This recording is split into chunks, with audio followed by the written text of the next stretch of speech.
me again. We're doing a churn dash block.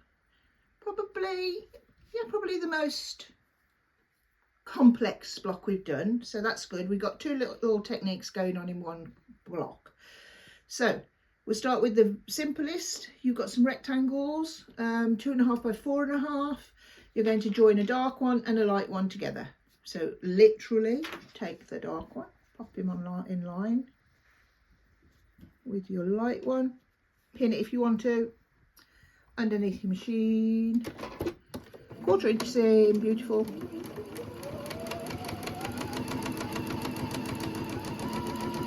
And as always, I'm just steering it, I'm not doing anything much. Look, once you've got it in line, it'll do the work itself. You get to the end, out you come,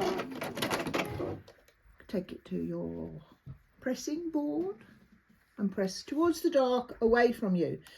When you're pressing, get your little fronty pointy bit of your iron first, and go like that and done.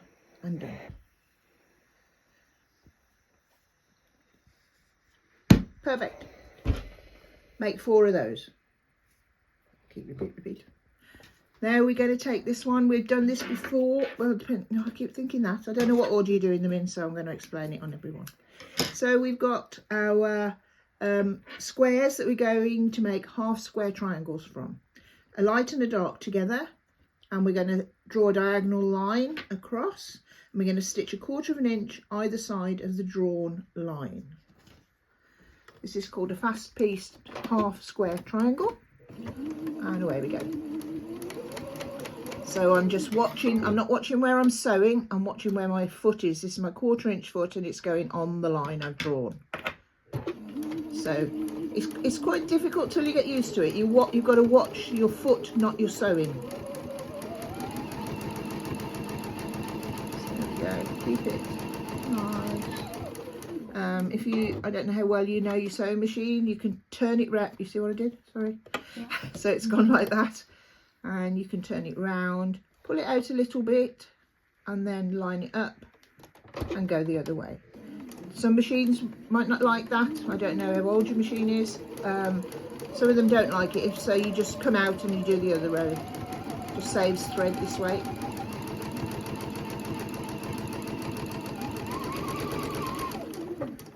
Out we come.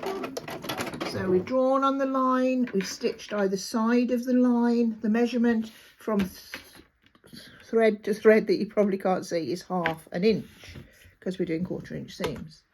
So you take your cutting equipment or your scissors. I would demonstrate with scissors, but my scissors are so blunt, I'm not going to bother.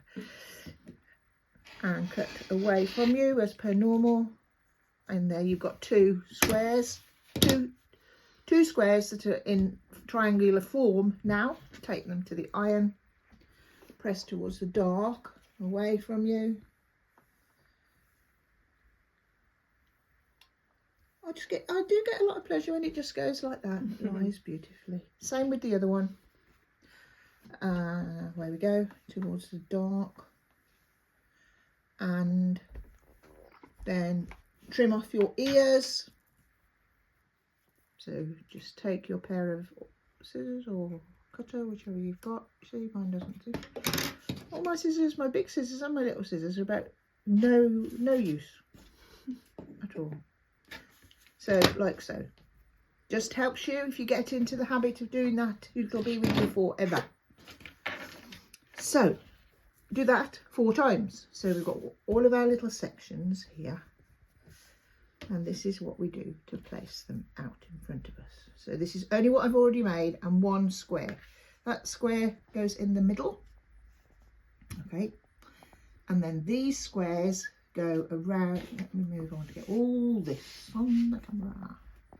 So these squares we've made from our rectangles will go towards the center, the dark fabric, with the light on the dark, the light on the dark, the light on the dark. These become your corners. Now I'm going to put them like this because that's the way I prefer to have them. But you could, if you wanted to, put it the other way, but I wouldn't. You're supposed to be doing what I'm telling you, aren't you? So There we go. Okay, so our lights are all going in towards the middle and our darks will become the frame with a pop in the centre. But, you know, you could go like this, look, how to do. Like that. You could even turn that round and then you'll have one big dark one in the middle. Up to you. See what I'll do those as well. You can just see the you can't see the effect. So you could do that and that. It could look like that. Looks totally different.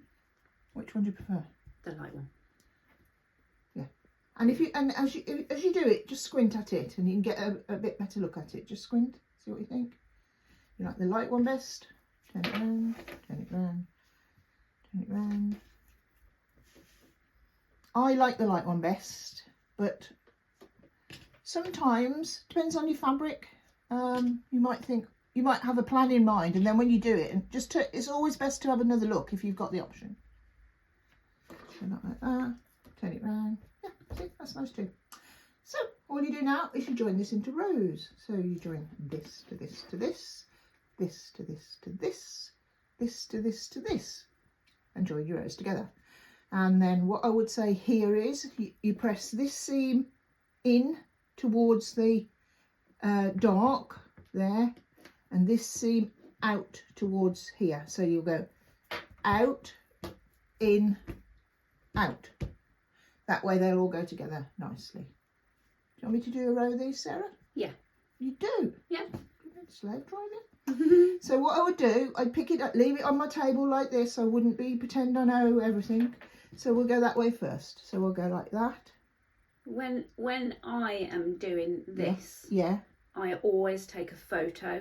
Oh, good idea. Because to remember where my pieces came from. Yeah, good idea, because like if you're chain piecing. Yeah, if you just keep picking them up. Yeah.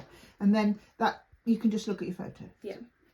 That's the younger generation and the older generation. And then all you've got to do is delete it from your phone once you've looked at it. Yes, we'll have hundreds.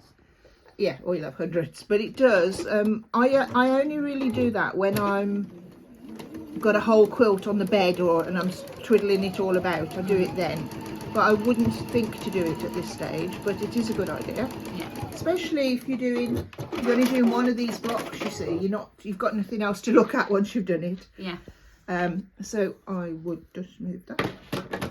So I would now press this out that way, like that. And I always press it before I join the next one on the other side, because my big iron won't go in here. It'll flatten something it shouldn't. 9 times out of 10. Even if you think, oh, I'll just be quick today and I'll do, and you try and get it in here and it might catch a bit. So I try and make my rows, but I press as I go. So this one goes over here. Like so. Pick it up nice and level, and away I go with my 1/4 inch, like so.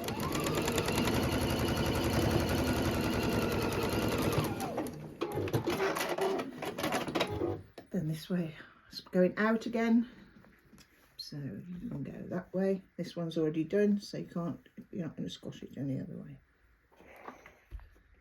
So go back.